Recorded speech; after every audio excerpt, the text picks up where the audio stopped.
بسم اللہ الرحمن الرحیم۔ عزیزان من، آج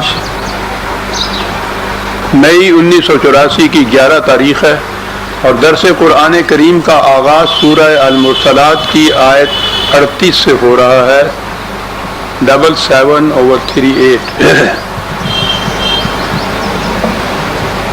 آپ کو یاد ہوگا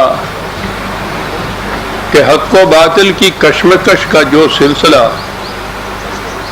حضرت نوح علیہ السلام کے زمانے سے شروع ہوا، وہ مسلسل متواتر مختلف مراحل میں سے گزرتا ہوا نبی اکرم صلی اللہ علیہ وسلم کے دور ہمایوں میں پہنچا، اور اس میں بھی یہ پھر آہستہ آہستہ حضور کی اس زندگی کے آخری دور میں اس مرحلے میں، اس منزل میں آ پہنچا جسے قرآن نے اس آیت میں یہ کہا ہے، ھذا یوم الفصل، ڈسائسو مومنٹ، فیصلہ کن مرحلہ۔ اور یہ بڑی چیز ہوتی ہے، یہ فیصلہ کن مرحلہ۔ جنگ بدر کو قرآن نے یوم الفرقان کہا ہے، اس کے بھی یہی معنی ہیں، چھٹ کے الگ الگ ہو جانے والی بات۔ اس اعتبار سے کہ یہ کشمکش کا فیصلہ کن مرحلہ تھا، ٹھیک ہے، تاریخ ہمیں بتاتی ہے کہ اس کے بعد یہ کشمکش باقی وہاں نہیں رہی تھی،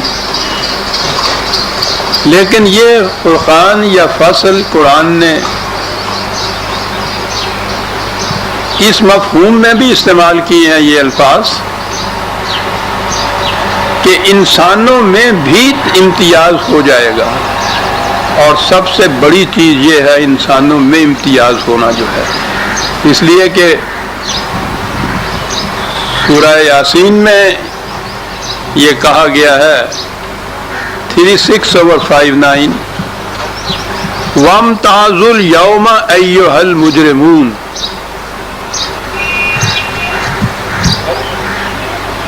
اے مجرموں الگ ہٹ جاؤ، الگ ہو جاؤ، شریف انسانوں سے الگ ہو جاؤ۔ یہ بہت بڑی چیز ہے جو قرآن بتا رہا ہے۔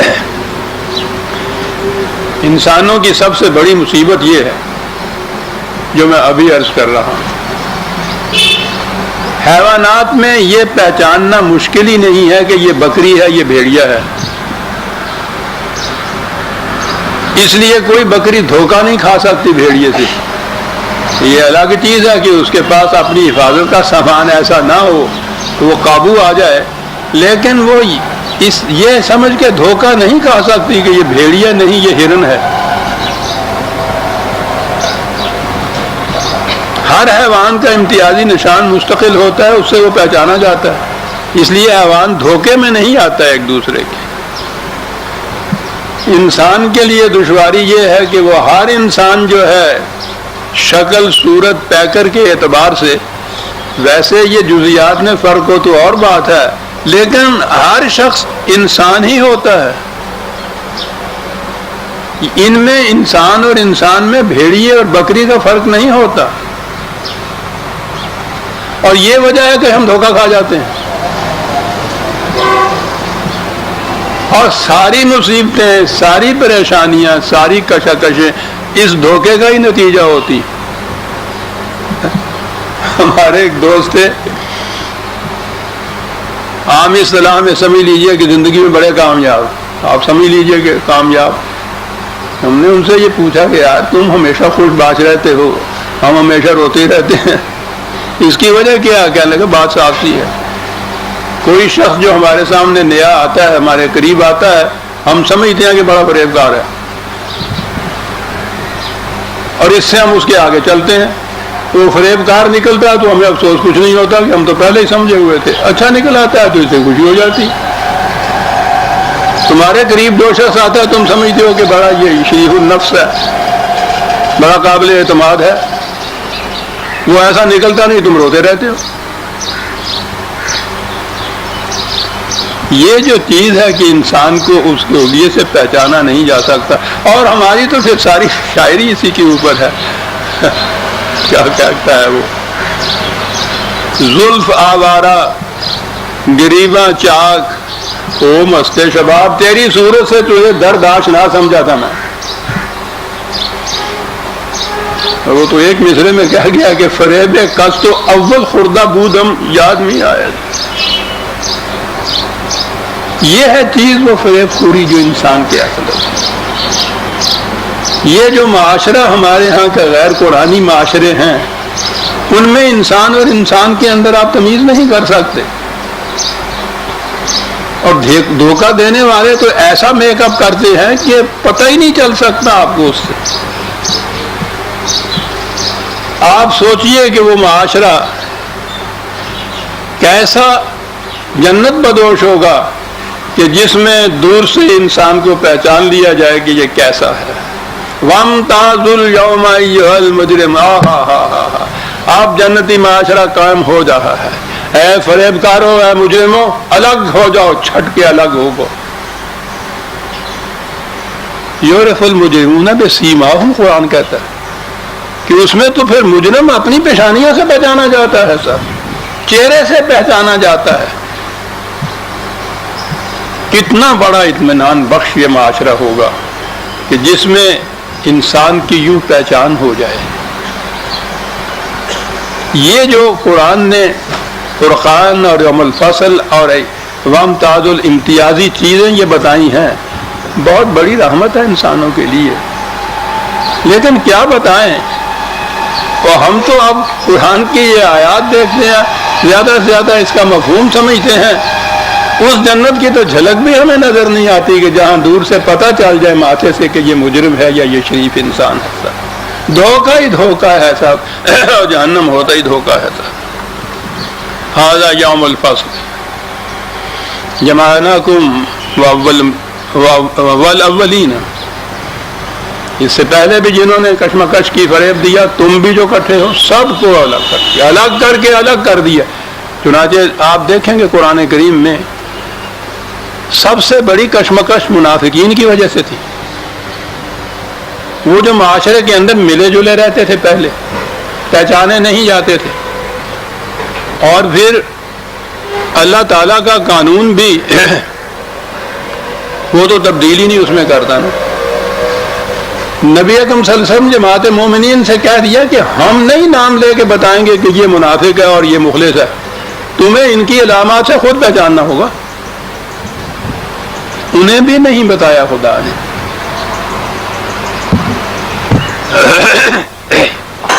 بتا دیا کہ یہ ابدی طور پہ یہ بات نہیں رہے گی، اسی معاشرے کے اندر ایسا وقت آ جائے گا کہ یہ منافقوں سے تمہارا معاشرہ پاک ہو جائے گا، یا تو وہ مخلص مومن ہو گئے یا ان کو الگ کر دیا گیا۔ یہ ہے وہ معاشرہ، یہ ہے وہ امت جو پھر اس کے بعد ان سے عبارت ہو گئی جن سے دھوکہ کھانے کا کوئی سوال ہی پیدا نہیں ہوتا تھا۔ یوم الفصل تھے، یہ یوم الفرقان تھا، یہ امتیازی نشان تھا، ماتھے سے پہچانے جانے والی بات تھی۔ فَإِنْ كَانَ لَكُمْ كَيْدٌ فَكِيدُونِ، پھر وہی بات آگے جو میں کہا کرتا ہوں کہ یہ سارے معاملات اس دنیا کی کشمکش کے ہیں، قیامت میں جو کچھ ہوگا وہاں جا کے دیکھا جائے گا، اس پر ہمارا ایمان تو ہے، اسے ہم اپنے شعور کی موجودہ سطح پر سمجھ نہیں سکتے کہ وہ کیا ہے، اور اس کا تعلق بھی نہیں ہے سمجھ کے ہم کر کیا لیں گے۔ وہاں کی بات جو ہوگی وہ تو ایک اٹل ہوگی، وہاں تو جا کر نہ توبہ ہوگی، نہ اعمال کی گنجائش ہوگی، نہ اس میں کسی قسم کی تبدیلی آ سکے گی، جو وزن ہوگا اس کے مطابق پرچی مل جائے گی صاحب۔ یہ تو اسی دنیا میں ہے کہ پہلے سے یہ چیزیں پتہ بتا دی جائیں تو اصلاح کر لی جائے، کوئی ازالہ کی صورت پیدا کر لی جائے، کوئی تدبیر پیدا کر لی جائے۔ اب یہ دیکھیے کہا گیا ہے کہ جب آج یہ اکٹھا کر دیا ہم نے تم سب کو، فَإِنْ كَانَ لَكُمْ كَيْدٌ فَكِيدُونِ، کوئی بات اگر سازش کی ہے تمہارے پاس، خفیہ تدبیریں جیسے تم پہلے کیا کرتے تھے، اگر کوئی اور باقی ہے تو کر دیکھو وہ بھی۔ تو یہی کی بات ہے نا. یہ تو قیامت میں ان سے یہ کہنا کہ کوئی تدبیر باقی ہے تمہارے پاس تو وہ کر دیکھو، تو وہ تو بات ہی نہیں ہے. وہاں کیا تدبیریں اور وہاں کیا کریں گے. عزیزان من، ہم آخری مراحل میں آ رہے ہیں قرآن کریم کے، پتہ نہیں زندگی کا. پھر ان چیزوں کو ذہن میں رکھیے کہ یہ چیزیں اس دنیا کی کشمکش کے متعلق ہیں.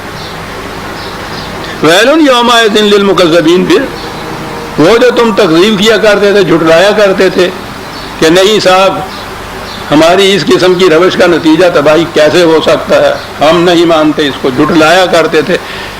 آج دیکھ لیا تم نے کہ اس کا نتیجہ کیا ہوا. آج تباہی سامنے آ گئی نا تمہارے. اور اس کے مقابل میں ان المتقین فی ظلال وعیون وفواکہ مما یشتہون. دوسرا گروہ متقین کا ہے. بڑی جامع اصطلاح ہے قرآن کی.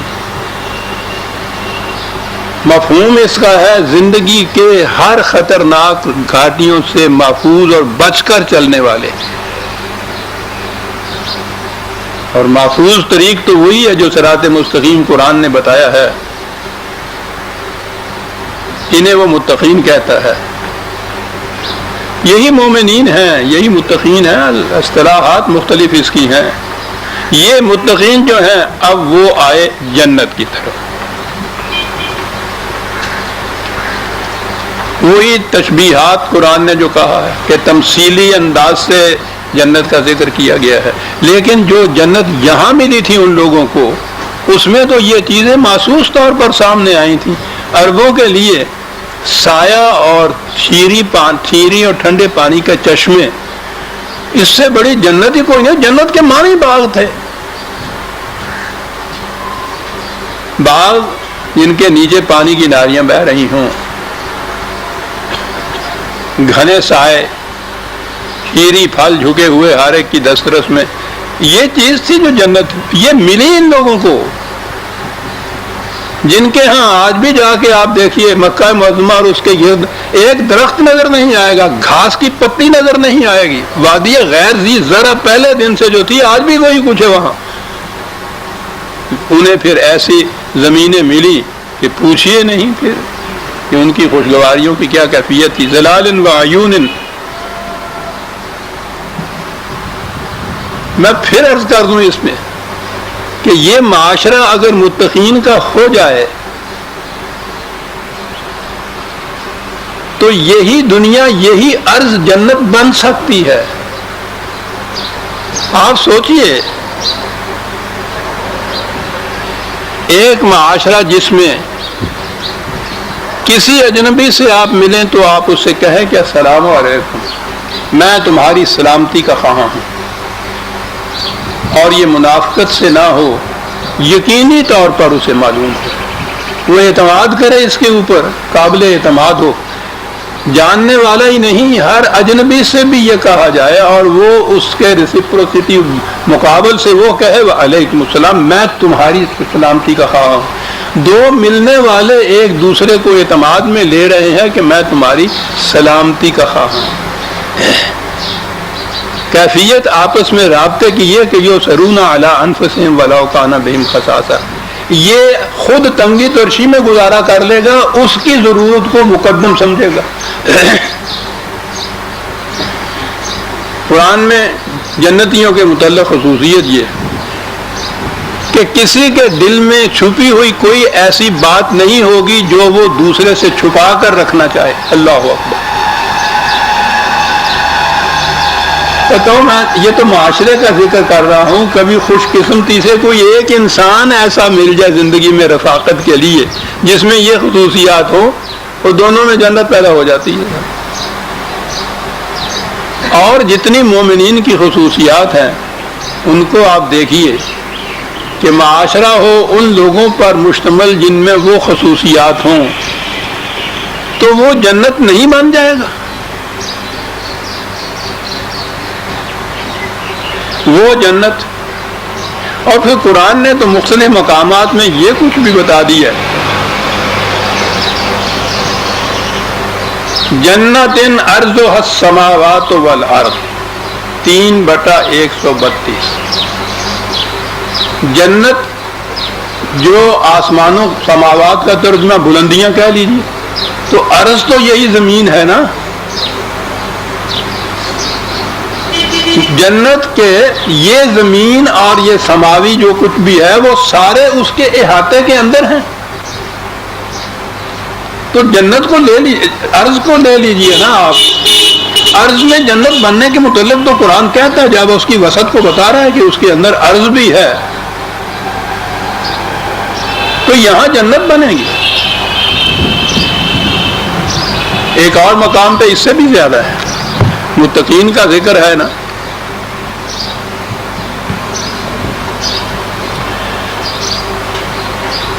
یہ ہے 50/31، 50 اور 31، بڑی عجیب آیت ہے۔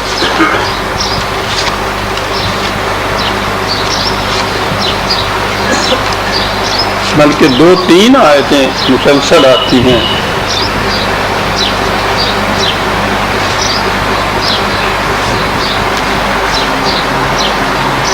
جنت کے متعلق ہے وَأُزْلِفَتِ الْجَنَّةُ لِلْمُتَّقِينَ غَيْرَ بَعِيدٍ۔ متقین کا معاشرہ ہوگا تو جنت کو ہم کھینچ کے لے آئیں گے ان کے پاس، اس میں اور ان میں جنت میں دوری کوئی نہیں رہے گی۔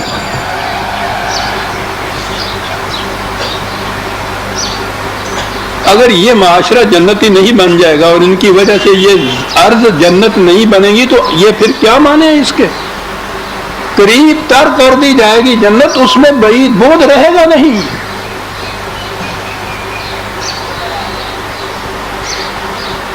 تو وہ تصور جو تھا کہ قیامت میں مرنے کے بعد ہی جا کے وہ ملے گی، تو اس بعد کا کہنا کیا صاحب؟ یہاں تو کسی کو ملے گا ہی نہیں۔ زاہد نہ خود پیو نہ کسی کو پلا سکو، کیا بات ہے تمہاری شراب طہور۔